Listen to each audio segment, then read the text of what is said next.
Which games are must bets for week 4 of the 2023 NFL season?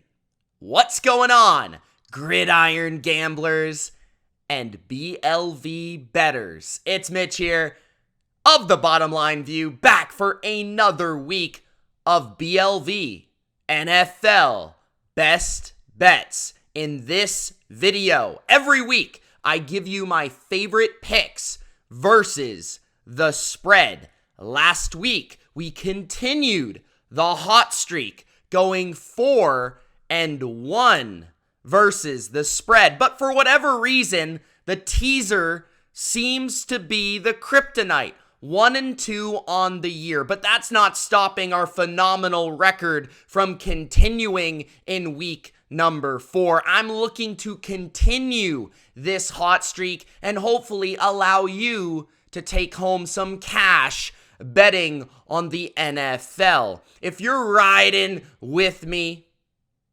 if you're enjoying this NFL betting content, don't forget to spike that like button and subscribe to the channel for weekly NFL best bets. Now, let's roll with our first best bet of week 4. We're sticking with Thursday night football. It's been good to us this season. 3-0 on Thursday night, looking to make it 4-0. And I like the home dog, the Green Bay Packers, plus 1.5 versus their rival in the NFC North, the Detroit Lions. There's a few factors. First, the Green Bay Packers are genuinely underrated. The Packers have been overlooked. People are not believing in Jordan Love. And that comeback told me everything I need to know. The man is a winner. He will not give up, and the team believes in him. The Detroit Lions, meanwhile, had a perfect matchup versus the Atlanta Falcons at home to get back on track after a loss at home versus the Seattle Seahawks. The Lions are beat up. They're injured. In fact, their entire offensive line is pretty injured. Frank Ragnow has popped up on the injury report, a really awesome center. Taylor Decker didn't play last week. He might not play this week, their left tackle. Actually, multiple backups at left tackle are also injured. Jonah Jackson is fighting through an injury as he's playing during the game. Vaitai is on the injured reserve. He's going to be out a couple more weeks. So this offensive line is in shambles right now. It's a cluster injury for Detroit's best unit on their team. If you can strip away or at least pick apart that strength, the Lions' offense becomes very ordinary, and the Lions as a team cannot rely upon ball possession, control the game type of offense, and it exposes a defense that I think isn't that great. I think it's okay. It's serviceable. They really thrived against a unit that can only run the ball. But newsflash, Christian Watson, my guy, is going to be back on Thursday. I believe that. I was wrong last week, and I apologize for those of you that took that bet last week. That was our lone loss, the Packers, -2. They only won by 1. And I think if Christian Watson played and Aaron Jones played, like I said in the video, they would have covered. But that was last week. This is this week. I think Aaron Jones and Christian Watson play. They're two biggest playmakers. I don't even really care if Bakhtiari and Elgton Jenkins play or not. It doesn't bother me. They're great players, but the Packers have so much depth on the offensive line. It's ludicrous, and it really didn't show last week. The Saints, when it was third, fourth quarter and the Packers were coming back, that's when those injuries typically show. It didn't show. So I think the Packers will have a balanced game plan. They'll be able to run the ball and then unleash bombs down the field versus, I think, a susceptible secondary that wasn't tested last week versus Desmond Ridder. I think Christian Watson, Romeo Doubs, Musgraves getting involved. These guys will have a big game. And we've seen other players also contribute, like the rookie Jalen Reed. I think Jordan Love has a great game here at home. Thursday night typically favors the home team. And I think the Packers defense comes to play. I think their pass rush against an undermanned, beat-up offensive line of the Lions shows up. We've seen Rashawn Gary. We've seen Kenny Clark, how well they're playing right now this season. And the Packers secondary, they might get Alexander back at corner, who didn't play against the Saints. They were missing 5 of their 7 best players, and they still beat the Saints. I think the Packers are underrated. I think the Lions are a tad overrated due to their injuries. I'm taking the Packers on Thursday night to win this game outright. Give me the 1.5 points. I'd also sprinkle, if you want, on that money line. Best bet, number 2. We're going with the Cincinnati Bengals. -2.5 on the road at Tennessee. The Tennessee Titans have lost not once, but twice to the Cincinnati Bengals within the last couple of years. You might recall, the Bengals beat the Titans in the divisional round on their way to a Super Bowl berth in 2021. They went to Tennessee, a very good Tennessee team, beat that team on their way to the Super Bowl. I think that was 20-16 or 19-16. Both games were almost the exact identical score because the year later, Cincinnati beat Tennessee in Tennessee again for the second time in a row in a nearly identical game. Kind of a grinded out defensive affair. What is going on right now with both teams? This game's in Tennessee. Okay, check. Tennessee has a really bad offensive line that's allowing good pass rushes to take over the game. Well, we just saw Trey Hendrickson absolutely bully his way to sacks against Matthew Stafford. I think Stafford was sacked 7 times against Cincinnati. Correct me if I'm wrong. DJ Reader, BJ Hill, Sam Hubbard. This is a legit pass rush for Cincinnati. And I felt like their defense played a good offense in the Rams at home. And they figured it out. It really felt like they had their best performance. And now they go to Tennessee and they're really playing good. They're playing really tight and sticky in coverage. Love how Hilton, Awuzie, Hill in the back end are playing. Wilson's playing phenomenal at linebacker, and then the pass rush is doing their thing.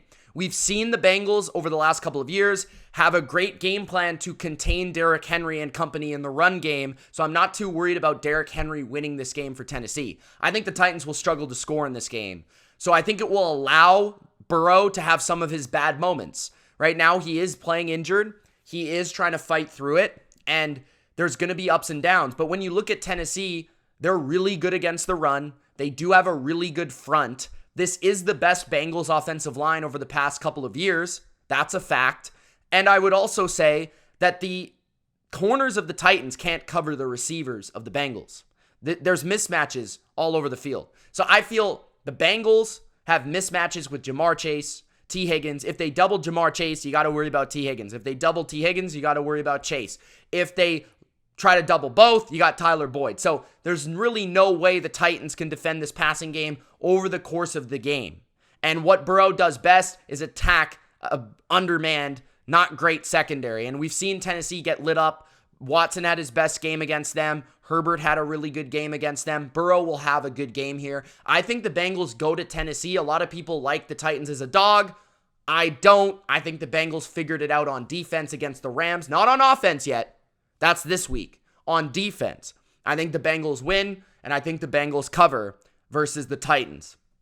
My third best bet for week number 4 is the Washington Commanders. I know it's ugly. I'm taking the Washington Commanders +8.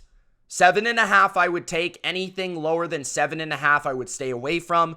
I got the line at 8.5, which is a reason why you have to subscribe to Patreon, because you get the best information and the latest and earliest bets from me with my real money that I'm making live. The Commanders +8.5 are a bet And a best bet at +8, because I think that's probably the most fair number across the board here. There might be some 7.5s, there might be some 8.5s, there might be some 8s throughout the week. So I'm going with 8, okay? The Commanders, they've beat the Eagles in Philadelphia the past 2 seasons, even last year, right? That was one of the Eagles' losses last season with Jalen Hurts. The Commanders beat the Eagles by double digits. Now, was it a bit fluky? Yes. But does that really matter? Washington has proven over the last couple of years they have Jalen Hurts and the Eagles' number in Philadelphia. There's something about what Ron Rivera does and the personnel on the field that allows Washington to compete in these games. So I'm not even saying Washington's going to win, but you're getting a full touchdown plus in this game. A Commanders team that is 2-1, right? They're not an 0-3 team. They've won a couple games this year. They did have a really bad game. So you're buying them at a low point where everyone is going to be saying, oh, Washington stinks. They just got blown out by the Bills at home. They suck. Well, a lot of that had to do with turnovers. If you actually look at the box score or watch back the game, Josh Allen had less than 220 yards passing, and he threw an interception.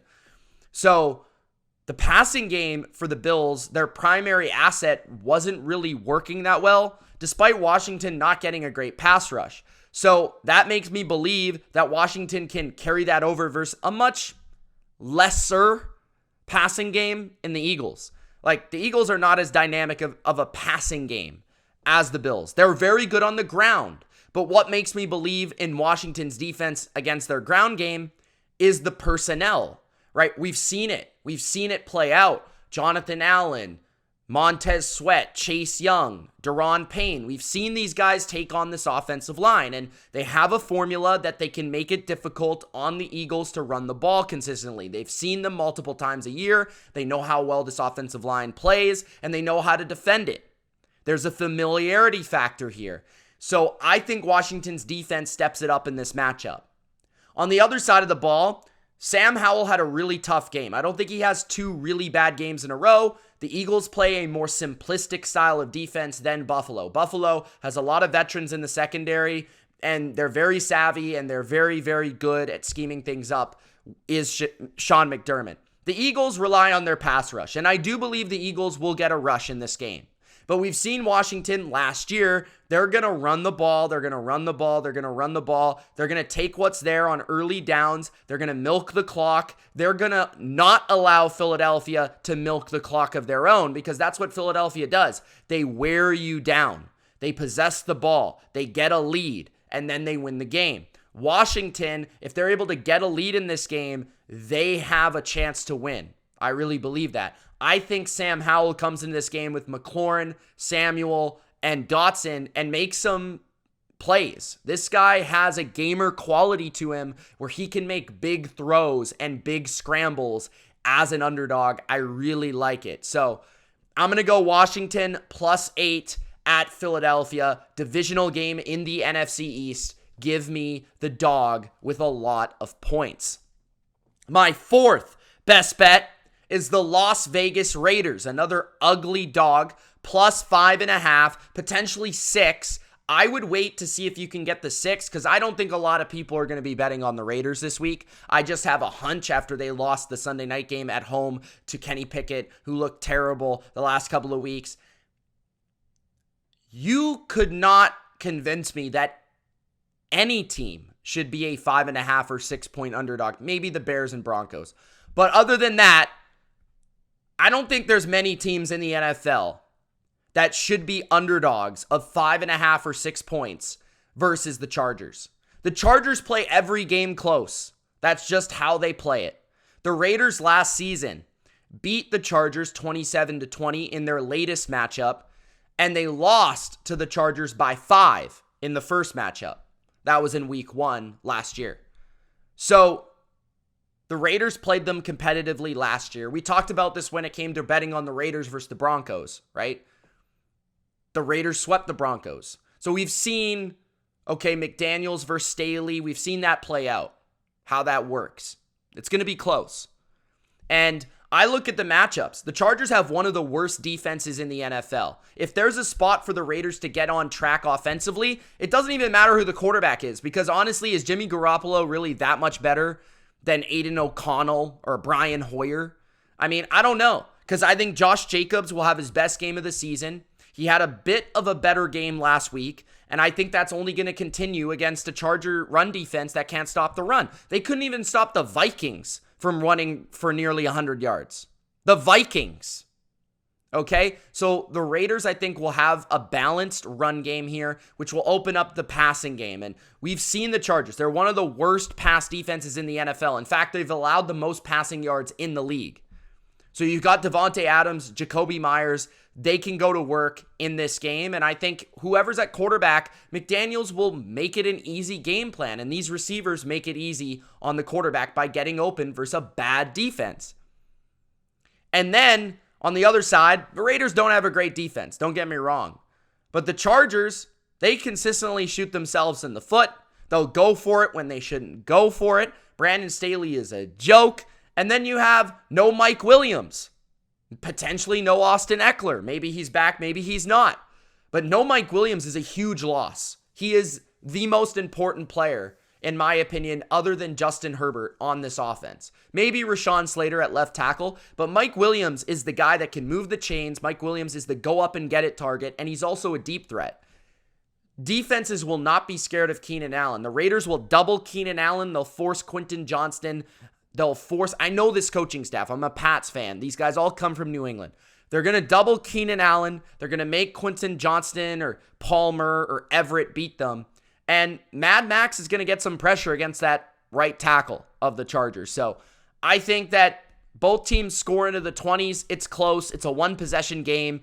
And you're better off taking the points with an underdog, no matter if Jimmy plays or not. Okay? So I got the Raiders plus 5.5, likely plus 6 by the end of the week. My fifth best bet for week number 4 is we're going back to the well with my New England Patriots getting 7 points at the Dallas Cowboys. This one isn't too complicated. Now, I actually dislike the fact that the Dallas Cowboys lost a disgusting game to the Cardinals because it means they're going to be highly motivated going into this matchup against the Patriots. But that being said, they showed a lot of flaws in that game. Why am I taking 7 with the Patriots on the road? Their defense. I think the Patriots might have the best defense in the NFL. It's up there at the very least. I think so far they've been in the top 3. I think you could argue between them, San Francisco, Cleveland on any given day. And Dallas has had a good defense, but they didn't show up last week, which makes me believe that New England can have success running the ball because the Cardinals did. The Patriots actually have their offensive line intact now. Trent Brown playing unbelievable. He'll take care of Parsons on that side, so we know where Parsons is going to line up now. He's not going to line up against Trent Brown. He's going to line up on the other side. So the Patriots can be prepared for that because Trent Brown's the highest graded tackle in the NFL according to PFF right now. So I highly doubt that they're going to line him up against Trent Brown. The Patriots don't have great receivers, but without Trayvon Diggs, the advantage at corner for the Cowboys is a little bit negated, right? Gilmore might take Parker out of the game, but by the way, Devontae Parker's had success against Gilmore. I've seen it many times throughout their careers. That being said, Kendrick Bourne and or Demario Douglas or Juju Smith-Schuster, including their tight ends, there's a weakness at linebacker for the Cowboys to attack if you're the Patriots. So I think they'll run the ball a little bit. I think Mac is having a better season than people think. He is getting the ball out quick. He is negating pass rushes across the NFL. He's played the Jets. He's played the Eagles. He knows what it's like to play a good pass rush. So he's already seen that this year. They've had to prepare for that this year. They're going to stay balanced. And I think there's going to be more balance in this game than there was against a team like the Eagles because the offensive line is healthier and because they've had more time and because the Cowboys aren't as good, at defending the run. So I think New England will have balance. I think New England will complete some short passes. And I think without Trayvon Diggs, their receiver-corner matchups aren't as one-sided for Dallas. And then on the other side, this New England defense is just playing unbelievable. And Dallas has some injuries on the offensive line, right? They've got injuries at a couple different positions. New England has a very good pass rush. Matt Judon, Josh Uche, Christian Barmore, Keon White, Dietrich Wise. We've seen all of them have moments this year. They can get to the quarterback. They can force Dak to get rid of it. They can rush for and have success. And I think Christian Gonzalez can do a pretty good job against CeeDee Lamb. He's locked up Garrett Wilson. He's done a good job against A.J. Brown. He did a great job against Tyreek Hill. He's getting better with every game. I think Christian Gonzalez can slow down CeeDee Lamb. I think Jonathan Jones can match up with Brandon Cooks and his speed.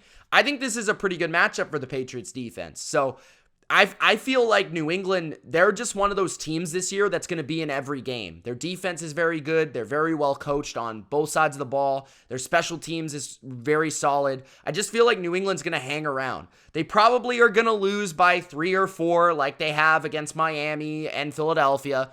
But they've even shown us that they can come back in games and make it very competitive at the end against Miami or Philadelphia. So I think New England getting a full touchdown is a good bet this week in week number 4. And the final best bet versus the spread is the Kansas City Chiefs minus 9.5. I'm going to make this very simple for you. A lot of sharps are going to play the Jets because they're getting a lot of points and they're at home and they're on Sunday night. I don't really care, okay? The Kansas City Chiefs get up for primetime games. It is in New York, so Taylor Swift could be there. If that is the case, Travis Kelce's going to catch 15 passes. Now, beside the funny point, think about the Jets, right? They have no offense. They have no offense to speak of. Zach Wilson is putrid. They had one drive versus New England. They got outgained by 200 yards versus New England. So if they're outgained by 200 yards versus New England has a very good defense. It's better than Kansas City's. But here's the thing. Kansas City's defense is no slouch. Spagnuolo is a very good coach. He's going to study that tape. They're going to blitz Wilson. They're going to force mistakes. They're going to get sacks. This offensive line for the Jets is very bad. And the Chiefs are solid against the run. I don't think they're going to let anything up in that regard either. Everyone's just stacking the box. They've got good enough corners, whether it's Snead or McDuffie, to take on Garrett Wilson on the outside. All their other receivers for New York are trash. So the Jets are going to score like 10 points in this game. So all the Chiefs have to do is score 20. That's the way I look at it. The Jets aren't scoring more than 13 points in this game. And the Chiefs are scoring against anybody 20 to 27 to 30 points. And I think the Chiefs clicked a little bit better last week offensively. It certainly helps to have Travis Kelce there. And I think this Jets defense is a little overrated. If you can block them up front, which I certainly think the Chiefs can because they have an excellent offensive line, especially where the Jets are at their strongest, the interior with Quinnen Williams in the middle, with Joe Thuney, Creed Humphrey, and Smith there, I think the Chiefs can protect Mahomes, give them time. Andy Reid will dice up this defense for consistent yards.